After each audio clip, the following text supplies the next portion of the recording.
I don't know. I don't know what happened there. I didn't even have it didn't even play any music. It just had a countdown sign.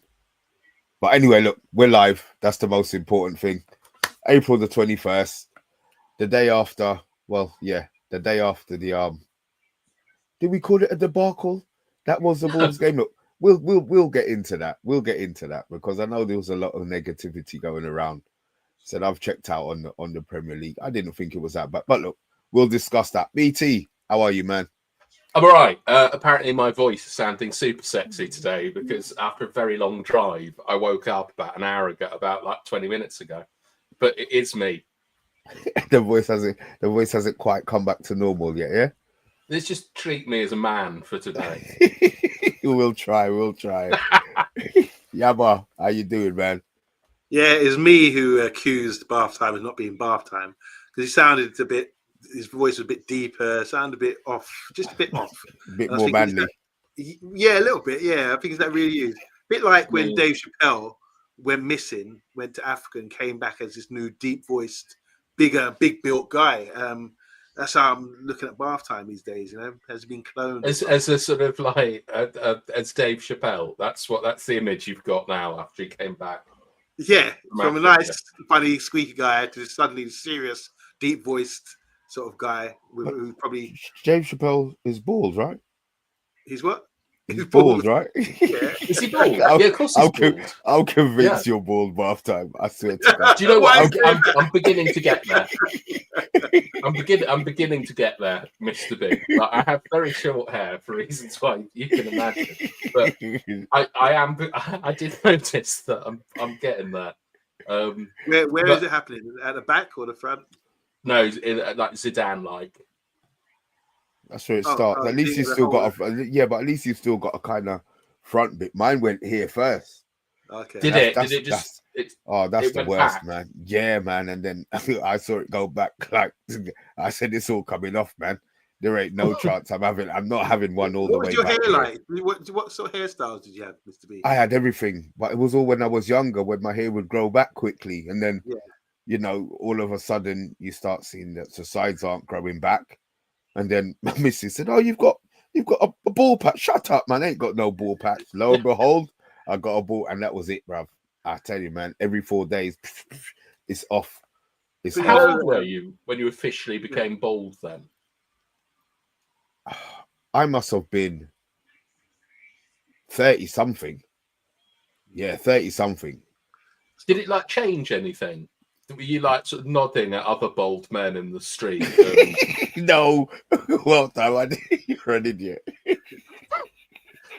I was, you know, my brother, like he went bald quite young in his 20s, and he ended up having laser surgery because you know, like you have to shave every few days. Yeah, to sort of get the contact. He's a bit darker than me, so the hair shows up, doesn't it? So when you can see the shadow line. It looks like, you know, but you, because your hair is dark, Mr. B, it just looks like you got all in one all the time.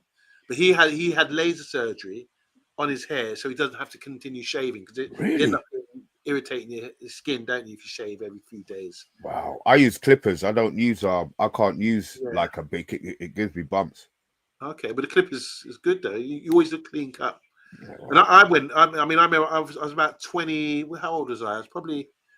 I was about maybe 30 something, and I was in the barbers, and the guy said to me, "Oh, you're going thin." I was like, "What? No, you're not." No, I'm not. A bit like what bath time said, and I actually was. And then from then, I just grew my hair, and then now, like that point where, like, all hair is all bald, all my hair's falling out. So my dreads, like, I've got one last dread hanging on. So what are you gonna see? Like for you, it's worse because as soon as your hair gone, everybody's gonna know that your hair's gone. You know but I'm always wearing hats. I've always managed to wear hats, and if I have to go look, I'm not being funny. In 5 years, you're gonna have no plaits at the back. What are you gonna do? Sew them to your hat? You like that? Rude. Look, let's say a couple of howdies. Simon Warner. How you doing, man? I hope you're doing well. Yes, you were the first one in tonight. Matty Bassett, it looks like Gyökeres isn't coming to us now. It looks like he's on his way to Arsenal. Vincent, we see you, man. Oh, we've been called rascals today. I hope you're doing well, Andrew. I hope you enjoyed your Easter. I am Titanium. I watched the Bilbao Real yesterday. They are difficult to break down. Took a Valverde wonder strike to beat them. We've got a few days before we have to worry about them. More than a few days. I thought it was this Thursday. It's the Thursday after, isn't it? Double A. I hope you're doing well, man. Oh, thanks. The who? The Last of Us Last is of on. Us. What is TV that? show about zombies. Okay, fair enough. Bart, I hope you're doing well. Good evening, all. This is a great week that hopefully culminates in our 20th. It's not going to be hopeful. You'll get the crowd. It's been done and dusted for ages. You had no challenge. The rest of the league was weak. So, yeah, enjoy it like you enjoyed your COVID one. Enjoy it because anyway, everybody apart from only Liverpool fans give a shit. So, enjoy it. Leeds and Burnley up, Leicester down, but Rude not being sacked. They probably can't afford to sack him, to be fair. They're broke. Is that true? Leeds and Burnley are Premier League next year? Up. They're up. Yeah, officially up. I mean, Burnley have conceded 12 goals. They've conceded 6 points for who? For us, off Leeds. Oh, God, I'm not saying a word. I'd rather not talk. We've lost 15. Leeds were 5-0 up in the first half. I was watching that today. 5-0? Who did they play? Stoke. They're up against Stoke. They were just battering them. But are Leeds still like a Bielsa? Do they still have Bielsa DNA in them? It looks that way, yeah. I want to say that's up to Richard, Eagle-Eyed Football. He's in the chat. Sorry to jump the gun, but I've just seen him come in. I don't want to leave. Before he goes, Eagle-Eyed Football, well done. Crystal Palace doing big things. Make sure you guys follow Eagle-Eyed Football in the chat, guys. I know this is a football community. Yeah, there he is. And he's been on the show many times, doing great things for Crystal Palace. And enough respect to you, Rich. You're growing and growing and growing. And it'd be great to sort of meet up again soon on the channel or our channel or yours, as long as you don't rip me like you did last time. Massively important Crystal Palace to the league, to be honest. Like they're American owned, but like who's their chairman again? What's his name? Simon can't stand him. Simon Jordan. The guy on Simon Jordan can't stand him. I know you're talking about. If I hear the name, I'll know. Yeah. But that guy, because despite having American owners, that guy is in charge basically of Crystal Palace. And if we get to 14 completely American-owned teams in the league, they're able to basically do whatever they want. So thank you. Parish and Ratcliffe are two of the ones that have American clubs but are holding them back. So I'm always very interested in the ownership at Crystal Palace because we need to watch for what happens when, because Bowley will just there'll be bloody sports days instead of Charity Shield, 39th games, playoffs in America. It's very important Steve Parish stays in control at Palace. Wow. Leeds American owned? They've done really well. I mean, the funny thing is, they had a patch where they were really shit. Yeah. Did they start well, and then they had a middle bit where they were, and then they've come something like that. Yeah. I mean, they play the same formation we do. I know. Fucking hell. Well, were they not like huge? Like, did they not have massive issues with their ownership or something? I remember, was it around the time Vieira was their manager? Like, there were lots of sort of signs and things because they basically finished 12th like 3 years in a row. I mean, like, what we would do to finish 12th this season, eh? I know, but like Michael Elise is genuinely a player that is going to be elite. Like, he's going to be a world-class player, in my opinion. And who's that? Elise, who they sold to Bayern. He's top, isn't he? Yeah, like people talk about like Rafinha and all those kind of songs. Elise, I think, is up there with sort of Saka and Salah in the elite quality. And it must hurt to sell a player of that ability. And they got paid well, though. Yeah, they got in. It doesn't matter. Look how they do it. They're performing really well. And they've got but Eze is likely to go. Mateta's likely to go. It does feel. They're saying here. Look, if you watch, I mean, speak to the expert, and it's like Eagle Eye Football saying here. But if clubs don't pay the money, we will keep our players. So you're gonna have to pay big money to get these players away from that club. And I think they've got some valuable players like Eze and Wharton, and obviously Gahey, the centre back. that's a good spine of players there, you know. And obviously up front, Mateta, who we've been interested in. They're strong side, really tough side. They've had a great run. Yeah, they're good. I like them. Yeah. They've also got a unique atmosphere. Like I think Selhurst Park is. So it used to have like they just have cheerleaders and things like. they did have 20 years ago. cheerleaders, yeah. They play drums. They play a lot of drums down there. Boom, they bang the drums, and yeah, the atmosphere is pretty good. I'll give it that. But... A lot better than bloody ours. Look, I suppose we do have to discuss the game to bring the level down a bit. But obviously we know that he was gonna. They still do have cheerleaders. Oh, there you go. There Big you them go. up. Big up the cheerleaders. Is it that sexist? Or maybe they got men ones as well. Oh god, I don't know. They need called, lifting. are men called cheerleaders? Men ones called cheerleaders? Yeah, They must be in it. I'm waiting for Yavon to comment. I have no idea about that. It's not something I'm being interested in or applying for jobs for. That's for sure. Look, we started the game. Obviously, look, we'll get the game done and dusted. We started with Fredrickson. I thought was pretty decent. I thought he had a good game. Amas, I think that I'm not sure why he hasn't been playing earlier on in the season. If that's what he's not suddenly become this player. So I'm curious as to why he's getting game time now. But I think he done really, really well. Those were the two. Onana didn't have much to do in the game. There wasn't much he could have done about the goal. Who else played? Ericsson.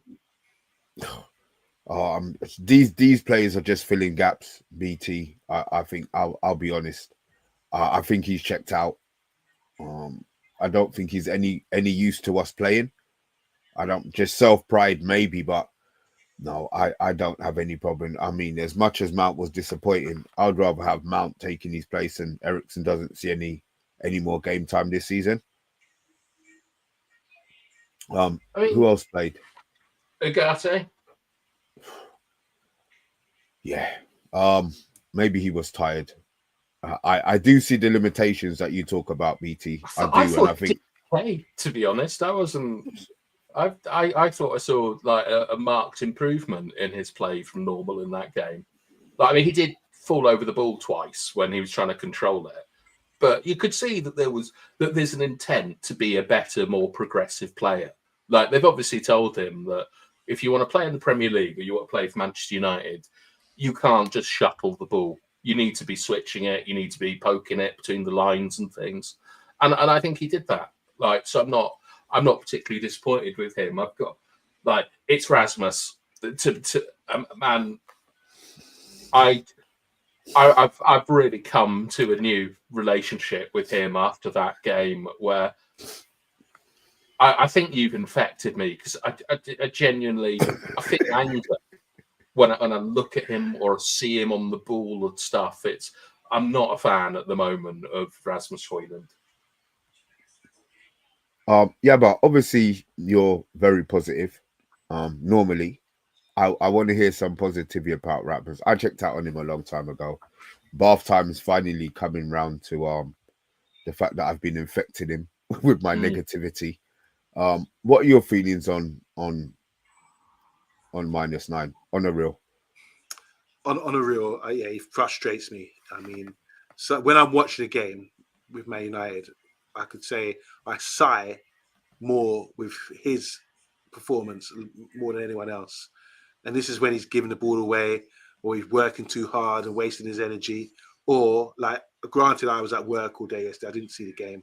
I've seen the highlights, and there was an opportunity. Like Gaza in '96 when we could have got to the final, against Germany, when the ball was played across the 6-yard box, and all they do is tap it in, and he just mistimed his run and missed it by millimeters. I saw a ball that Garnacho played across the area, and I'm thinking, well, you're a striker, you should be anticipating these things. And he just, even though it looked like he was trying to get there, he missed it, and he missed out. And I looked at it again, I saw the replay, and I slowed it down and looked at it again and again. I'm thinking, nah, bruv. When you're a striker, you save your energy for moments like that and get in there and just pile it in no matter what. Even if you have to use your head roll on the floor. Big up Euro, by the way, for doing that. I saw that instant where he stopped the shot with his head, like John Terry. But yeah, I'm frustrated with him. I just think he as a player, this is your window of opportunity to do something well at Man United Football Club. All you need is a brace of goals, get a few goals behind you, and everyone will turn to someone else to have a go at. But as long as it continues the way it's going, all he has to do, like for me, all he has to do is put the ball in the back of the net. And that's his job. Now, all the other stuff that he's doing, he doesn't do well. So you expect the player to be a fox in the box and just focus on, when you're like that, just focus on, all right, when the ball comes in the box, that's when you come alive. That's when you just do anything and everything just to get the ball in the back of the net. And I think he's trying too hard. He's clearly lost his confidence. But when you lose your confidence, you either go back to what you used to be like as a kid, and relax and just do the natural thing, or you try too hard. And I think he's at the stage where he's trying too hard to score goals and to achieve things, and it is stressing him out. And the problem for us now is that we need him for the rest of the season. We want the Europa League, and the chances are, we're talking bad about him now, but the chances are by the end of the season he could be a hero, and he's still got the opportunity to make himself a hero in his next few games. Yeah. So that's why I'm not writing him off, because if we're going to win a tight game against Atletico Bilbao, or even someone in the final, if we get that far, because it's all about that competition, we need someone to score goals, and it's all on him. So we would let go of all the past this season and the last season where he's really poor, if he can just make amends in the next few games in this European competition. I don't. I'll be honest there, but I don't see it. I mean, even if some miracle, he scores a double to win us the Europa. Wow. Does he stay? No. Thank you, BT. He's like Fernando Torres or something like that. He has like a sort of folklore moment and things, and we've got like something to look back on him fondly with. But I mean, for me, I've seen so many times with Rasmus that kind of Gaza moment that Yaba was talking about, where he's not just quite there, and it's got to the point where it doesn't feel it's about luck anymore. There's something inherently wrong with how he moves, like how he tries to score goals and so on. And he did a lovely sort of like aerial Cruyff turn, where the ball got played to him and he kind of like volleyed it on the floor and got away from his man. And we've seen in the Europa League, we've seen him just burning it and then chipping the goalkeeper. But he didn't have the space to really break away from what I thought was a surprisingly lackluster and not very physical Wolves team. And then in front of his man, he does a ball roll, basically then trips himself up. And he's got two players unmarked on the edge of the box who would have done a better job. And when you just look at all the stuff that he's done, I think genuinely he'd have to score 2 goals in every match from now to the end of the season for me to consider keeping him. Because even just consider it. Yeah, that's the thing, is that he's got such a past body of frustrating work. And it's even in the first half, I saw Kobe Mainu, who I was really excited that Kobe was playing in the 10 and stuff. I saw him clip a ball that I could only dream of playing under that amount of pressure. And when it went in, it won't be on the highlights or anything like that, but Rasmus watched it and waited for it to bounce, got bumped off the ball, and the defender took control of the situation. And there is that ball that Kobe gave, there's so much you can do with it. It was a beautiful ball, and even an average striker would have really been able to cause problems with that. But it's just, he's not anywhere near the level to be a first team starter for a Premier League club, to be honest. And I don't even know if we've made a mistake, but he's not committed. He doesn't believe in himself, and he needs to go somewhere else, like as soon as possible. And hopefully he leaves. If he does score these goals, Yabba, they're going to be because it's bounced off a defender and it just happens to be there. And I'll take that at the moment, because that's the only goal that he can score. But what I'm saying, like Mr. B, is that if we are going to be successful, in this competition, we need to score goals, don't we? And if you take Bruno out, you take Verzeertzi's out injured, Mason Mount's just come back to fitness, it's on him. He's got an opportunity. He should look himself in the mirror and say, this is it. Or say it in Michael Jackson voice, this is it, because it is it. This is it, the show, this is it for him. He's got opportunity to become a hero, a legend. I remember Rivaldo for Barcelona scored a hat-trick against Valencia to get him into the Champions League. This is in 1999 or 2000, in the last game of the season. And it was just like a moment that he's going to be remembered for the rest of his life at Barcelona. It was fantastic, They were on the ropes. The overhead kick was magic. They were on the ropes in that season, struggling. They got through to the Champions League based on him scoring a hat-trick of goals. That's what he needs to do. He needs to turn up against Bilbao, bang, get those goals and get us through to the final and do it again. Bam, bam, double barrel shotgun, get us through again. And then we can maybe write off all the other stuff, and then his stock. No, you can't. Yeah, no. And then his stock will go up, and then we can get rid of him. Because he scored 2 goals. If he doesn't do it, he's just going to be like one of the shittest players.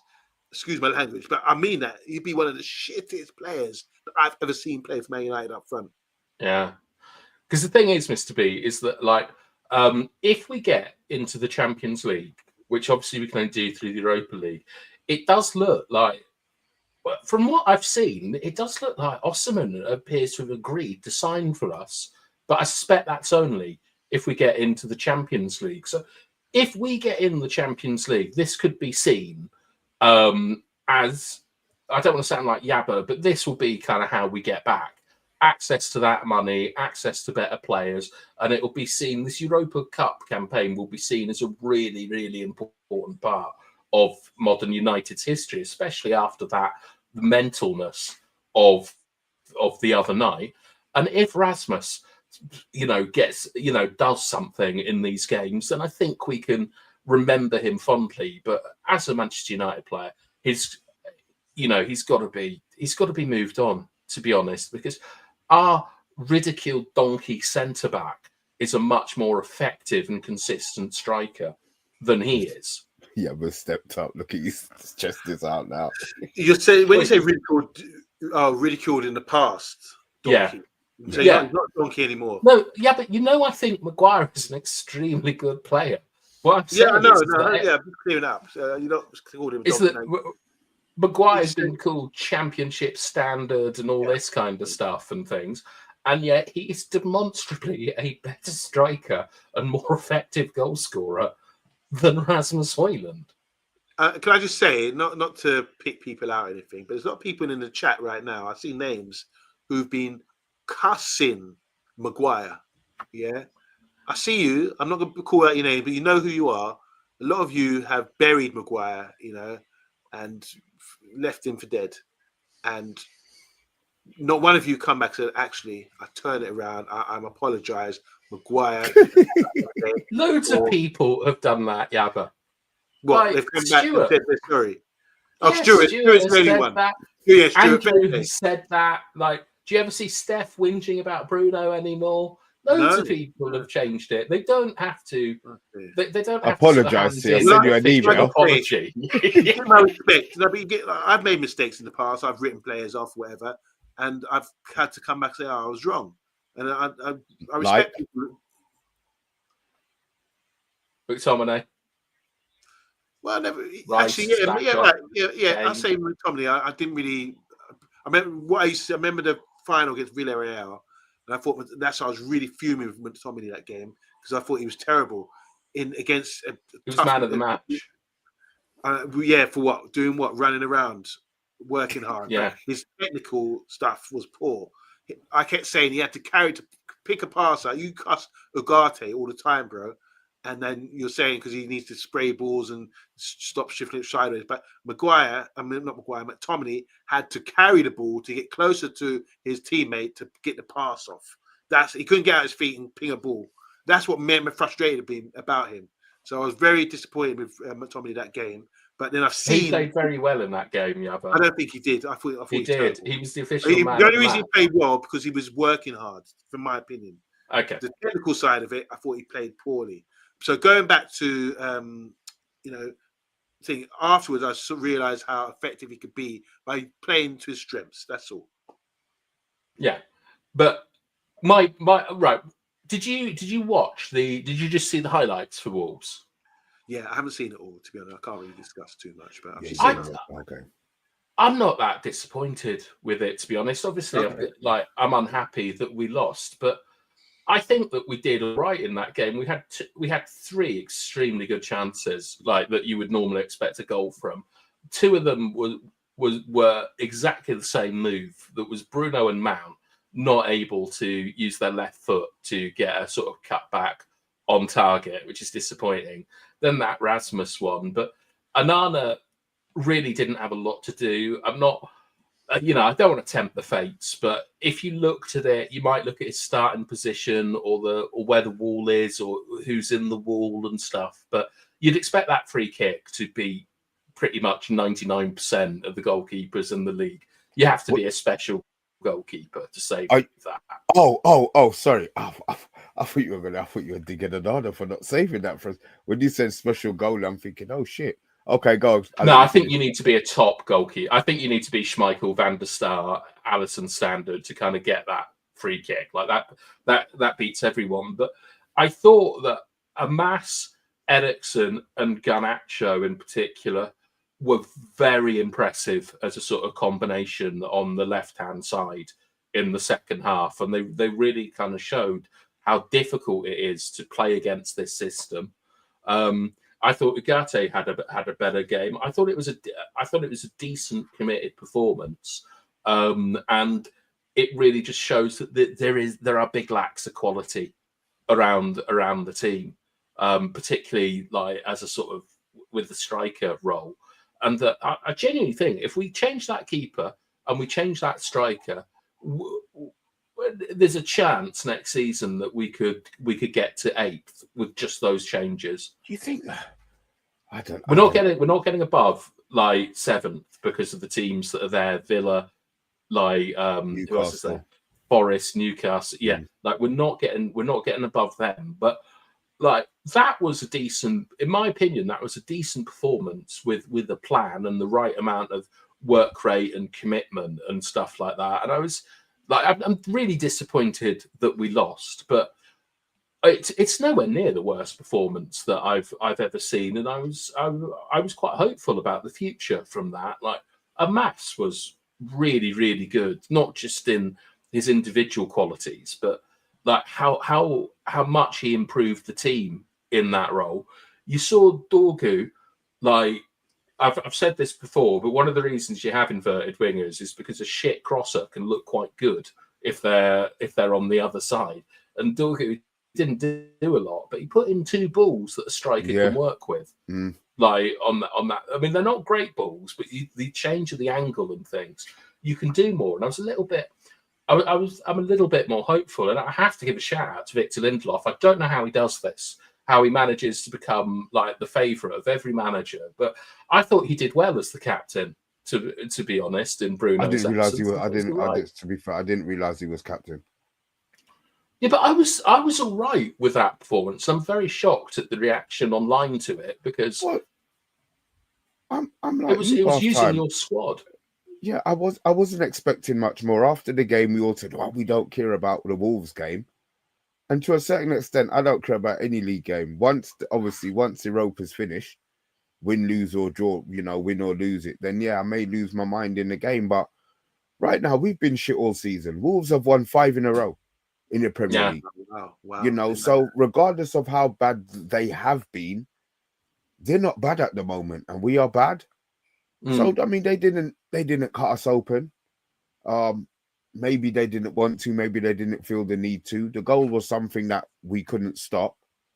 And yeah, I was happy with the performances of Fredrickson. I thought he did well. I thought Amas was really, really good. Yeah. Maybe Dorgu needs to be on the right hand side. I'm not saying he had a great game, but he seemed You got You some seen the- attack and impact for him for once. Yeah, from that side, yeah, but maybe that because he wasn't on Garnacho's side, people were passing him the ball when he was further ahead. But I think Amas, I'm glad that we've got those two players, but it's going to be interesting who he uses. I don't think Amas goes anywhere, so I'll say for next season who holds down the place for next season. Amas is going to have a better career than Dorgu. Well, let's hope it. if he Let's stays hope fit. it's with us. Let's hope it's with us because Yeah. beginning of the season, Villa were linked with him, but now I've seen him play. I don't want him to go anywhere. I think he would add quite a bit to our team. There's going to be games when You can see he will why. get expelled, but you can But see why. You can see why that Alvaro Fernandez boy got sold to Benfica, and you can see why Jason Wilcox tried to get Amas in at the end of last season. Like it's not just because he looks nice on the ball and stuff. He's a good defender. Like he uses his body really well. He's got a good engine. He's committed.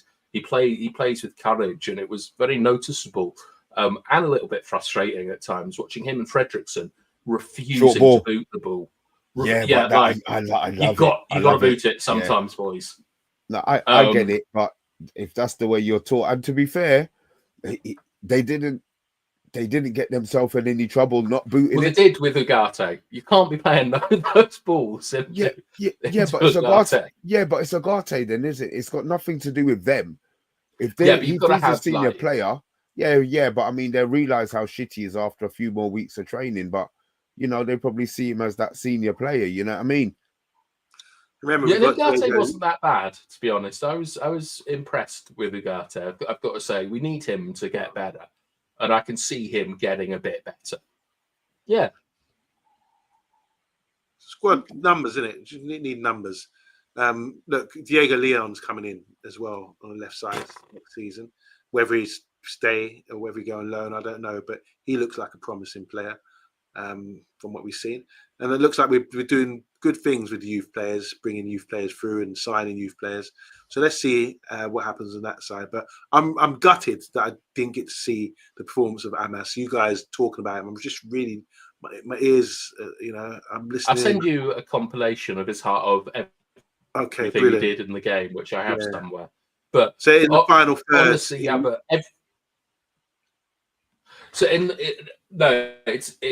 the final third, all he really did was hold his position. And Garnacho, who I've got to say, I'm beginning to sort of get swayed by the argument we need to keep Garnacho because he is a bit of a catalyst to the team. It's very frustrating and stuff, but he does get things moving. But Amas was holding his position. He was playing really nice like triangles with Eriksen and Garnacho, and we were sort of getting in, and we were actually like moving, manipulating, and breaking down a low block for one of the first times I've consistently seen us do it. But what was more impressive about Amas was his defensive nous, because I think it's a lot easier to be a good attacker when you're 18 than it is to be a good defender.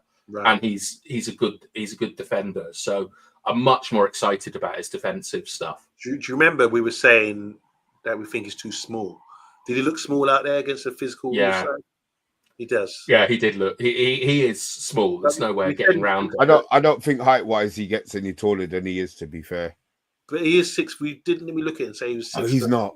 I don't know what height they think he is, but he's not. Small, doesn't he? Yeah, he looks 5'8", 5'9" to me, yeah, like comparatively. But he's pretty stocky, like so. Maybe it's not so much about height for him; it's about build. Like Maradona was very short, but he was a physical player, certainly compared to someone like Leo Messi, who's the same size. And Amas is he's built like Luke Shaw. He's all arse and tits, and he's able to use them properly. So with Amas, it might be that we just needed him to fill out for 6 months, and now he's filled out. But it'd be very, very difficult to make an argument that he shouldn't start the next game, to be honest, off what we saw. Oops. Interesting. Look, one other player I want to pull here is Kobe. He did all right. I think he did all right. I think he got minutes in the legs. He wasn't involved in the game enough. Like wanted him on the ball more. He got it through early, and he gave some decent balls to Rasmus that Rasmus didn't sort of control it. But it was a proper coming back from injury game, minutes like under the belt. I wanted a hell of a lot more from him, but he did okay. He was a sort of a 6 out of 10, like nothing more. He had one shot that was his kind of standard goal, but he didn't sort of set. He just didn't get it right and things. But encouraging coming back, and you can still see that there are moments of quality from where he receives the ball and so on. But him and Mount didn't really link up particularly well in the first half. So sorry to go back in time a little. Big up to T. The reason we're discussing Amas, because I've just checked. We were right. He is 5'11". It's just he appeared small. When we were discussing him in the past, we felt that he's looked a bit small, but he's actually 5'11". And we confirmed that in the previous show. And I've just checked again. So he's 5'11". Just that for some reason, he looks like a baby out there. It's not an obsession. Okay. It's weird. Okay, well, look, if they say I'm not there, I'm not standing up next to him. So if that's what they say he is, then I assume that's what they say he is. But I've just looked at it in Google, Andrew. No. Go and check for yourself. I think fullback is one of the positions that is traditionally a little bit shorter. Like the smallest ever player in the Premier League was Alan Wright, who was a fullback. Jose Mourinho used to have a rule, I think, of was it no one under 6 foot or 6'1" in his team. And I think one of the only players he ever broke that for was Ashley Cole. Yeah. So it's just the thing is, Tyrone, is that you talk about the obsession with it. I have a theory that Manchester United are very cautious in the final third at the moment and play the safe balls, not because the players want to, but that there is an understanding that our team is so physically crap that we can't recover space the higher up the pitch we are. And so we need to get people that are better runners and better athletes in the team. It's a recurring mantra from Amrin. So I think it is actually worth paying huge attention to the physical profile of the players that we're getting in, because, if you want to play Kobe up front or something, you need someone to cover his running, because we know he can't run 30 or 40 yards strongly. You know that Ericsson can't do that. So if you've got those three all on one side, one of them, such as Amas, has got to be a strong runner, or you get Anthony Elanga situations where he just runs past everyone because we're all bloody babies. By the way, I was watching the boxing yesterday. It was Ben Whittaker against Liam Cameron, I think it was. And Rashford turned up with a gold chain, dark glasses, cap. Looked like a musician rather than a footballer. He's such a role player, isn't he? He does this all the time. He turns up with all like he's a Ken doll, that's got all the accessories on. With his Rashford shirt, that was the ultimate accessory that he gave him to him. Nice little photo opportunity. You see that? Yeah. Come on. Look, let's hope that Villa shirt, him handing him over a Villa shirt, means that he's staying, because the shirt ain't going to be worth shit to him if it's not. You may as well have given him a blank one with his name on the back. You know what I mean? If he's not going to be at Villa next season, so let's hope that he Well, they did well without him. Like that was a big result for Villa without Rashford to smack up Newcastle. Yeah. Like that. Like the Champions League race is very exciting in the Premier League. I wish I gave. Forest are currently winning. They're going to be back in the mix because they're winning, beating Spurs 2-0 at Spurs. We'll just in one basket. Yeah, same basket as us. You know what I mean? Look, we'll talk about. It feels Spurs worse at Spurs though, doesn't it? It feels like they're coming to the end and we're starting something. Yeah, but you know what? I just want them out. I've said it already. Although they're going to lose. Don't worry. Spurs are shit. Spurs are really shit. It's in their nature. They're going to lose to Bodo Glimt. Hold on a minute. Is that semi-final? Yeah. Wow. Wow. Our final really is Bilbao. if we can get Bobo Gimp or whatever it is. They're a tough team, Yabba. Like, They're See a them team. running, their running power is brilliant. Yeah, I saw them, but come on. I'm not. Well, I'm the not thing talking. is, I think Nico Williams is a little bit overrated, and I'm using Anthony as the base for this. Like, I think that he would be a decent Premier League winner as opposed to like a sort of superstar if he came over here, like kind of Anthony Gordon or something like that. But they gave Real Madrid a hard time. And it was at their home ground, right? Yeah. But the thing is, I don't think Real Madrid are all that either, to be honest.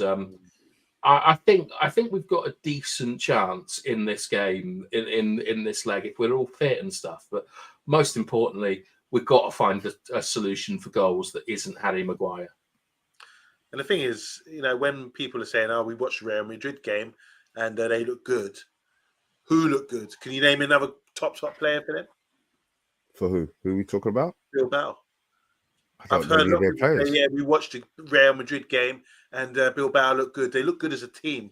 But apart from the winger, who else? Can you name any of their players that look good? No, I didn't see the game. I just say that. Yeah. I just know that Nico Williams is he's a bit like Rafael Leao, where he's a complete star in their leagues and obviously is a good player. But I think that in the Premier League, they won't be anywhere near as effective as they are. And my justification for that is you look at what Anthony has done in La Liga, where he scored again, I think, tonight. Like, he's putting in numbers that are up with like Williams and Vinny Jr. and stuff like that. So I wouldn't be too. I might be tempting the fates here, but I think Daisy will be all right against Nico Williams, for example. Like, I think he's got the power, the pace, and the engine to kind of match him, and we'll give him a tough game. Any news on Heaven? What injury he's got and how long it's going to be before he's back? No, but I tell you what, I'm not sure centre backs is an issue for United. From what happens when De Ligt comes back? Do you think, like, because Maguire doesn't play? Maguire. Oh, right. You take Maguire out for De Ligt. I think I can't see any argument that you can make apart from injury that Maguire doesn't start against Bilbao. Oh no, don't get me wrong. I would be starting Maguire against Bilbao. I have no problem with I have no problem with Maguire starting. What if it's the final? If let's get there first. Let's have that discussion when we get there. I don't have De Ligt, Maguire. I don't have any problem. Okay. With either one of them playing. As long as Euro plays, I don't have an issue. Euro's I think those three have earned themselves. Mazraoui, first choice. Maguire, Maguire, Euro. So if Heaven comes back, no problem. That he's cover. He's going to be cover back left. Fredrickson's obviously played early because we've got injuries, but maybe that's somebody that they're going to loan out to toughen him up a bit. People will show interest in him. Mazraoui covers both sides. I think defensively we're set next season. I don't think we need to be looking at anything, and that's even with getting rid of Lindelof. I'm actually of the opinion I wouldn't mind to keep Lindelof at the moment.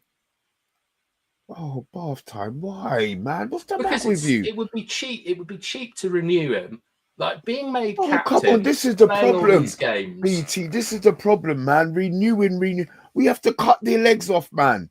Renewing what? If we get rid of Evans and Lindelof, we need to get another player in, right?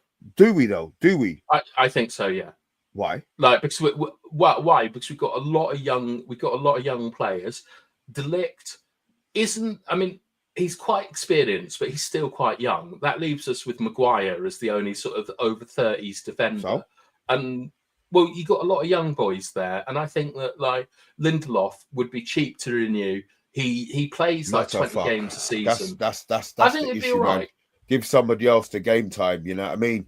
Give somebody else the game time. I can't believe you're saying having him around the squad, to be honest, because he doesn't really cause problems.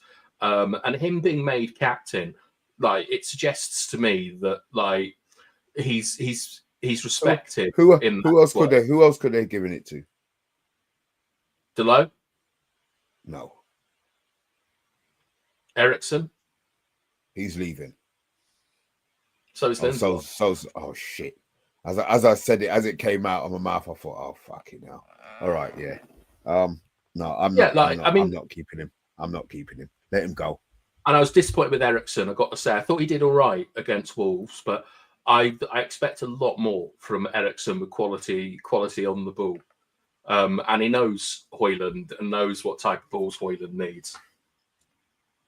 Yeah, well, it doesn't matter what balls he needs because he's not gonna do shit anyway with them, so it makes no difference. You know what I mean?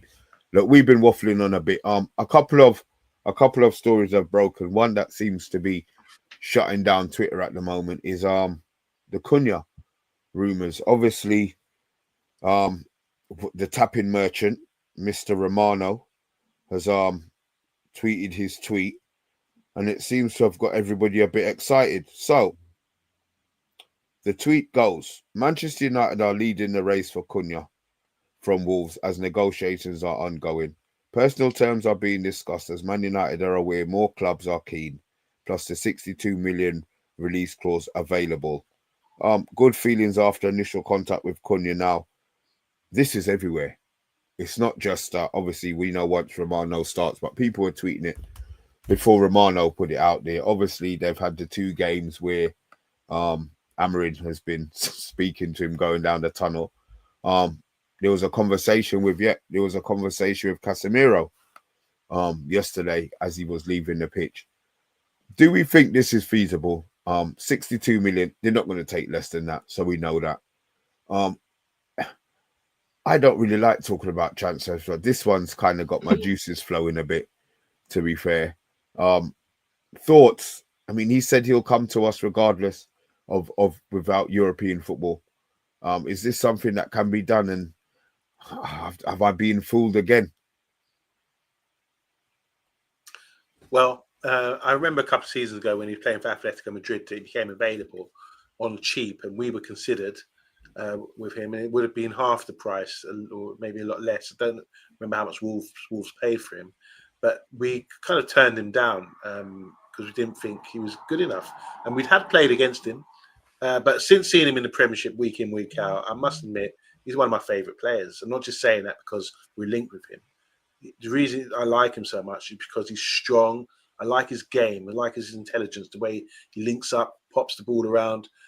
He just has this way of gliding past players like they're not even there. A bit like that Spurs Fulham player, Belgium international, Dembele. The way he's just like touch, push. He can just drop a shoulder, beat a man. We've seen that against Wolves, not just the game gone, the previous game we played him in the season. He was really impressive for me. Scored a lot of goals. I think he's got in double figures this season for his goal output, which is good for a team like Wolves down in the bottom half of the table. And he's just very talented, strong, fits the Premiership. And for that sort of money, I think it's a good signing. We had a show about this before, and I did say, yeah, he would be one of my most realistic and most important signings if we can get someone like him in. He's 26, I think he is. And even though he signed a new contract with Wolves recently, you know, he has said he wants to sort of progress and move on. And I think, yeah, Wolves would do well to get good money for him. BT. Yeah, I agree with Yabba. There feels something inevitable about this. Like, do you remember the fruit salesman that was harassing him in Brazil, Yabba, saying like, when are you going to sign for United and things? And didn't know that. Okay, he like, I mean, he was like involved in some sort of weird agricultural like ownerism, like during the game and at Old Trafford, like rubbing bits of grass on himself and stuff. It really looks like he wants to come and play.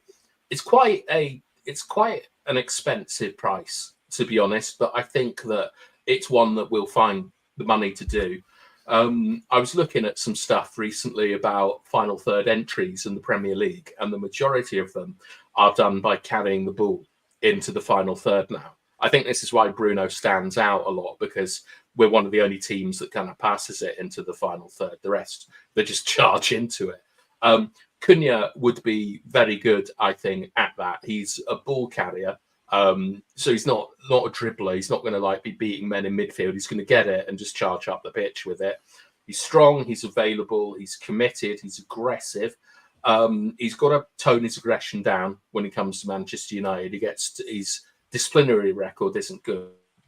It would be an extremely good signing, to be honest. And I think it's one that everyone would kind of get behind, and it would get us all excited. It makes me wonder what happens with Ahmad and Mason Mount, as Cunha is going to be a number 10, isn't he? Or do we see him as the striker? No, I see him as the 10. I see him as the 10. I see him as the 10 as well, but I wonder if he goes striker, just now that I've said it, because it's going to be difficult to get 2 players in for 60 million, I feel, in the summer. 60 million each? Yeah. Yeah, I don't think we're doing that. Much as we're being linked with Osimhen as well today, I just don't see where that comes from. Well, I mean, that Osimhen story there's too much there. Everyone in Turkey says that he's going to sign for us. So he's 51 mil, and for 250k a week. That's what I'm hearing, but I just don't want to believe I'm sure it's contingent on winning. It's got to be contingent on getting in the Champions League. If we get in the Champions League, we can sign Osimhen, the money, all that kind of stuff, no problems. So I think that we'll get both of them, to be honest. Cunha at 10, Osimhen at 9, if we qualify for the Champions League. And if we don't, I think that we get Cunha regardless. And I'm hoping it's a signing that makes everyone happy. But Cunha is good as like a sort of a midfield forward. Like, he's essentially, I think, how we should probably view him as the actual McTominay replacement. Someone who's effective in both boxes and can run. And I wouldn't expect you to see him too much on the ball, except for sort of decisive moments and things. And that is something we deeply need, because our 10s this season, apart from Bruno, haven't been doing it enough. So him coming in, you think affects Ahmad? Yeah, I think means Ahmad. You want Ahmad in the team. I think everyone would like to see Ahmad. I don't have a problem with Ahmad. I still don't have a problem with Ahmad going right at the 4. Like the wing, Ahmad, I think, would have to go sort of wing back, because you've got Kobe, Bruno, Cunha, Mount, and Ahmad. And Xerxes. And Xerxes, like, all competing for a number 10. I think the loser is Mount, and I think that Ahmad has to be accommodated maybe at wing back. But we're getting into nice problems now, because you've got Delo and Amas who are doing well at the moment and have quality and so on. So we're getting back to a standard that we want. But say that Mount has got to be. He's come on like 6 games as sub now, I think. He needs to get. Hasn't really done enough. Like, yeah, but he's also missed yesterday stuff on the pitch.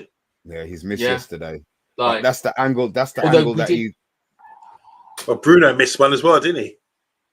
Yeah, but Bruno. The thing is that what we might see Bruno being taken out of that number 10 conversation and going to number 6, because he did, when he came on, there was a marked increase in United's intensity in attacking in the second half, just because of like how he gets the ball forward early and accurately. And you saw sort of like Mount doing a lot better when Bruno was on the pitch. So imagine like how Cunha's going to be having like sort of receiving Bruno balls and being able to turn and drive. It'd be really exciting to get Cunha in, and I can't lie, I'm beginning to think we're actually going to get Osimhen. There's too much smoke. I'm not looking at the smoke. I said it does seem like a lot. It does seem like there's a lot of information coming out, and it doesn't seem to be the Twitter aggregators. It seems to be kind of the big boys that it's coming from, but we get this every year, BT, man. I know it does seem different. Well, I just think that's gone. I think Chelsea will get the lap in that 6 days, whenever that transfer window is, July the 1st to July the 6th or whatever it is, so that they can buy the players for the I whatever think it it's is. more than 5 days, to be honest. Oh well, look, Yeah. whatever it is, but yeah, you know, they've got that first window and then they've got the second, the main window. Obviously, people can do deals in both windows, but Ooh, look at that, Mr. B. Osman 9, Cunha 10, Garnacho 10, Ahmad right wing back, see? Amas left wing back, Bruno in the 6. There's power and goals there. That'll get you to 8th, I think. Yeah, that looks good. That's good. But like I say, it was a squad game. It's all right saying, you know, how's Mount going to fit in or whatever. These guys will get games. They get 20 odd games, 30 games a season. And we got to rotate if we're in competition. So, yeah, it would be interesting to see what happens. But Cunha, for me, gets the thumbs up. I would like to get him. I would prioritize someone like him. Like you say, he can play 2 roles. He can play 10. He can play at number 9 as well. He does like to get on the ball. And like Bartham was saying, he does like to carry the ball. And he's a link up as well. The way he finishes as well, very clinical, slots the ball home. And he's aggressive and strong. Yeah, he's aggressive. Very good English as well. So, and you know, his people talk about his ill discipline. I like players with edge. You know, if he's going to come into the club, he knows Man United isn't Wolves. You know, he'll behave himself. You know, but you need a player with a little bit of devil in them. Yeah. So yeah, all day I would have him. If you could choose one before we obviously we shoot off, if you could have only one, Osimhen or Cunha, guys in the chat. I know we're dreaming. I know, I get it. And we might not get any of them, but I'm still going to ask the question. And I would like an answer. There's 18 of us watching. Do I expect to get 18 replies? Probably not. But maybe if you watch it after, 21's come up now. Osimhen or UK Strains has gone with neither of them straight away, boy. Which one you taking, Cunha or Osimhen? For me, I've definitely taken Cunha over Osimhen because I want to see Chidu Obi progress. I think he's got there's something special about that boy. And I just think he's very similar in stature to Osimhen. And I think, why would you buy someone like that when you have someone who's on the cusp of blowing up and becoming a player, a prolific player, as he has in youth level? If he can transfer that to senior football, then we got a player in our hands. I want to stick with Obi, so I'd go with Cunha for now and work with Obi. Yeah, but if we get rid of Rasmus, then Obi's got his space, isn't he? Hopefully, yeah, that'd be nice. Osimhen. So right, look, we've got. Let me. You go. I'll let you finish, BT. Sorry. It's clearly Osimhen. Goals are what we need. Like a proper striker is what we need. I'm surprised you went for Cunha, Yabba, because he's in direct competition, I think, with Xerxes. And Cunha, Xerxes, Bruno, I'm not sure if that's anywhere near as effective as Cunha, Xerxes, Osimhen. Yeah. Or Xerxes, Bruno, Osimhen. I think that there's goals there. And as I said at the start of the season, like in the rebuild, the first thing that we want to do is the hardest thing, which is get the goals up and go from there. Like winning games 4-3, losing them 3-2, and then the rest of that is you can work with that, you can change that, and so on. But it's got to be goals. So I'd go for Osimhen all day long. You know, I mean, look, I think it's quite split. To be fair, we've had a lot of Cunhas come in late. So look, maybe it is 50-50. Maybe it is slightly more for Osimhen. What we do know is that we're going to need to buy players to improve on the situation that we're in. We're not going to know nothing, and it's going to be transfer madness. You know, our daydreaming. Maybe shows a bit like today, where we're imagining what we've got and moving up to 8th place. Imagine being 6 places higher than we are now. Hey, fantastic for next season, a whole 8th. Fucking hell. Look, either way, look, we let's hope that we sort it out. Are we going to be back tomorrow? We are back tomorrow, aren't we? Is there any games on tomorrow? But there's no. What is on tomorrow? Is there anything on? Is it just Prem football? Is Champions League back tomorrow? No. So what is Don't on think tomorrow? Saturdays are. Let's see what's on tomorrow. One It's second. City Villa tomorrow. Fuck off, is it? Are we going 10 Yeah, o'clock? and then We going at 9 Wednesday is o'clock? Arsenal Palace. Oh, let's go 9 o'clock tomorrow. Or maybe You don't 10 want to see o'clock. Rashford tearing it up against. I have no problem. Look, we'll discuss it. We'll set the show, guys. Look, as long as you hit your notification bell, you'll know when we're on. So it's not a problem. We'll decide. It's not. I don't have a problem with that last time at all. Just checking the fixtures. It's May Day a bank holiday. The first What of day May. is that? The 1st of May is Thursday when we're playing Bilbao. Bilbao, is that bank holiday? No, it won't be the Thursday. The Friday might be though. It'll be the Monday. Is that right? No, we wouldn't be playing. Yeah, we play. the next bank holiday is the 5th of May. Oh, so okay. So that's the first Monday in May. So what were you doing? So why has yeah. that come up? What was I'm I was confused. just looking at the fixture list and seeing that we're playing on the 1st of May against Bilbao. So that's something I'm really excited. Yeah, so take the Friday off, and it's a long weekend. Guys, yeah. Shall we do something special for that game? Watch along. What for you? Are we tempting? What, fate? are you going to go around Mr. B's house and do a joint watch along? Well, I might be working actually. That's the problem. There you go. See, so you've Yeah, got so all what these are you ideas and doing, can't Mr. do B? nothing with them. Yeah. Exactly. What are you doing, Mr. B? That's the question. We'll discuss it. I did say I would do watch It's alongs massive, for isn't it? Mr. B is I massive. did say we'll do watch alongs for I didn't care about the Prem. I did November. I've been calling it. So yeah, I don't have a problem doing the watch along for that, but maybe the pressure's gonna get to me too much. Maybe I bloody won't. But look, we'll see. We'll see. I'd love to have seen you do a watch along for the last 3 minutes at Old Trafford. I would have lost my shit. The way that I was up and down like an idiot. It's just, there wouldn't have been enough space in here. The way I ran around, there just wouldn't have been enough space. Even now, you think about it, it just makes no sense what we did. Even think about it now, it makes no sense what we did. I'm glad we did it, but we're not going to do it again. I saw a video. Games. I saw a video called "Haters Watch Along React to like the United game." Yeah, I found it quite funny because Rants and Bants was put in the haters. Section, and it's crazy. I believe he's a United fan. Yeah, it's weird. Say it again. What's that mean? The video. So they had a haters watch along, like Liverpool, Arsenal, City fans watching the game, and they were all laughing at 4-2. And then they had to watch, it's their reactions to the comeback on their watch-alongs.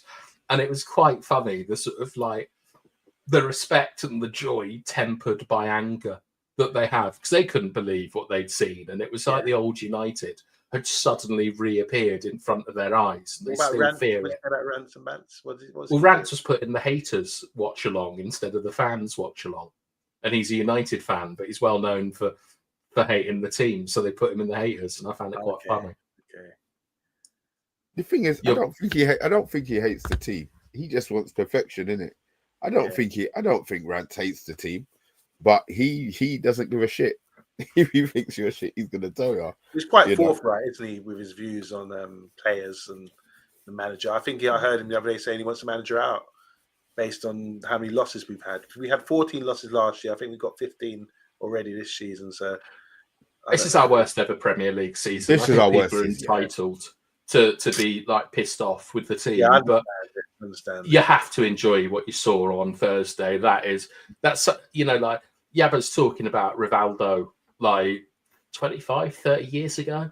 Frank de ball pass, chest it up, overhead kick from the edge of the box, something that lives with you. And people in the Northeast talk a lot about the Esprilla game against Barcelona as well, with his hat trick and stuff. But like, whatever you say about this season, United have given you a memory that you're not gonna. Only death and dementia are gonna part you from that memory, and it's something to be. Do you like it? What? That was good. That's an original bath time metaphor as well. I think that you should be not grateful, but you should remember that was awfully special what they did, but now it's just got to count for something. Yeah. Can't be like McTominay against Bournemouth, where in the end it meant fuck all. We've got to win that cup now, or it just it doesn't mean anything. Yeah. Agreed. Yeah. It's time to eat.